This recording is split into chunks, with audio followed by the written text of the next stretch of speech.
Коронавируска каршы күрөшүү боюнча республикалык ыкчам штабдын маалыматына караганда 18 октябрда ооруну жугузуп алган 2 бейтап каза болду. 68 адамдан коронавирус инфекциясы жаңы аныкталды. Илдеттен каза болгондордун бардыгы вакцина алгандар, ооруну жугузуп алгандардын көбү Бишкекте. Бул күнү Ош шаарында, Нарын, Баткен жана Жалал-Абад облустарында вирусту жаңы жуктургандар катталган эмес. Бишкекте 54, Чүй облусунда 2, Талас облусунда 1, Ысык көл облусунда 9, Жалал-Абад облусунда 2. Ушуну менен былтыр марттан бери Кыргызстанда коронавирус жуктургандардын жалпы саны 179.913 адамга жетти. Пандемия башталгандан бери жалпы 2636 адам каза болду. Бир күндө 45 адам сакайып чыкты. Бүгүнкү күнү 542 адам ооруканада, 539 бейтап үйүндө дарыланып жатат. Жол коопсуздугун камсыздоо башкы башкармалыгы 11-17 октябрда Чүй облусунун аймагында жүргүзүлгөн рейдтин жыйынтыгын чыгарды. Ага ылайык бир аптада 3469 жолдо жүрүү эрежесин бузуу катталды. 50 айдоочу мас абалында машина айдап, 1345 айдоочу ылдамдыкты көбөйтүп, 33 киши документи жок машина айдагандыгы үчүн кармалган. 101 машина айыппул төлөөчү жайга токтотулду. Ички иштер министрлигинин октябрдын башындагы акыркы эсеби боюнча Кыргызстан 8 айда 4637 жол кырсыгы катталып, былтыркы жылга салыштырмалуу 30%га көп катталган. Жол кырсыгында набыт болгондор жыл башынан бери 500дөн ашты. Тартип сакчылары жол кырсыгынын эң башкы себептери катары мас абалында рулга отуруу менен эрежени сактабоону белгилеп келишет.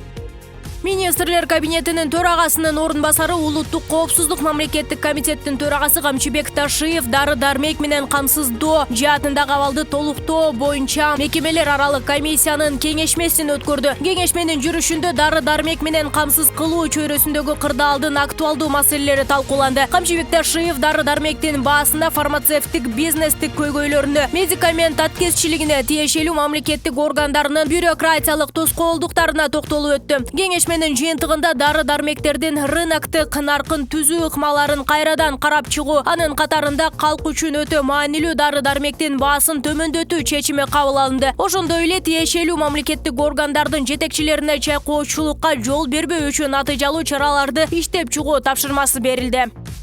Коомдук телерадио берик корпорациясынын мурдагы директору Бактияр Алиев социалдык фонддун төрагасы болуп дайындалды. Бул тууралуу аталган мекемеден кабарлашты. Бактияр Алиевди эмгек жамаатына 18 октябрда вице-премьер-министр Эдил Байсалов тааныштырды. 15 октябрда Бактияр Алиев КТРКнын башкы директору кызматынан алынган. Ал башка кызматка өтөрү кабарланган. Социалдык фондду буга чейин Жаныбек Орозалиев жетектеген. Ал 2021 жылдын май айынан октябрга чейин иштеди.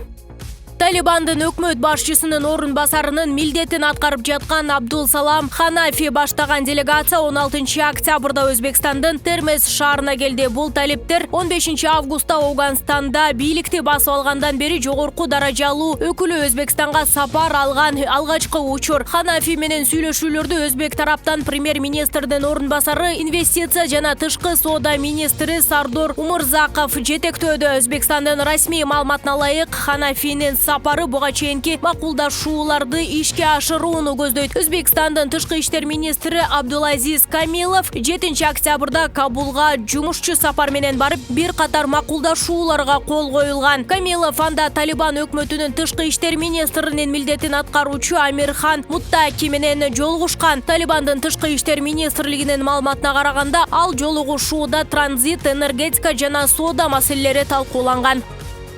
Бишкек шаарында бүгүн 18 октябрдан баштап дагы 30 жаңы автобус каттамга чыкты. Бул тууралуу мэриянын маалымат кызматы билдирди. Жаңы автобустар номер 34-21-46 каттамдары боюнча жүрөт. Жеңиш конушунун тургундарынын өтүнүчү менен эко жүргүнчүлөр ташуу компаниясы Шоро фермасы Жеңиш конушу багытында жүргөн номер 34 каттамды киргизген. Ал эми номер 21 каттам биримдик конушу Бакаята конушу багытында, номер 46 каттам Дордой базары Энесай конушу Чоң Арык айылы багытында жүрөт. Ар бир каттамга 10 автобус бөлүнүп берилди. Айта кетсек, Бишкек жүргүнчүлөр автотранспорт ишканасы муниципалдык ишканасынын талабы боюнча номер 21 жана номер 46 автобустук каттамдардын багыттык схемаларын тейлөө эко жүргүнчүлөрдү ташуу жеке компаниясына өткөрүлүп берилген. Эко жүргүнчүлөрдү ташуу компаниясы буга чейин Өзбекстандан 210 автобус алып келген.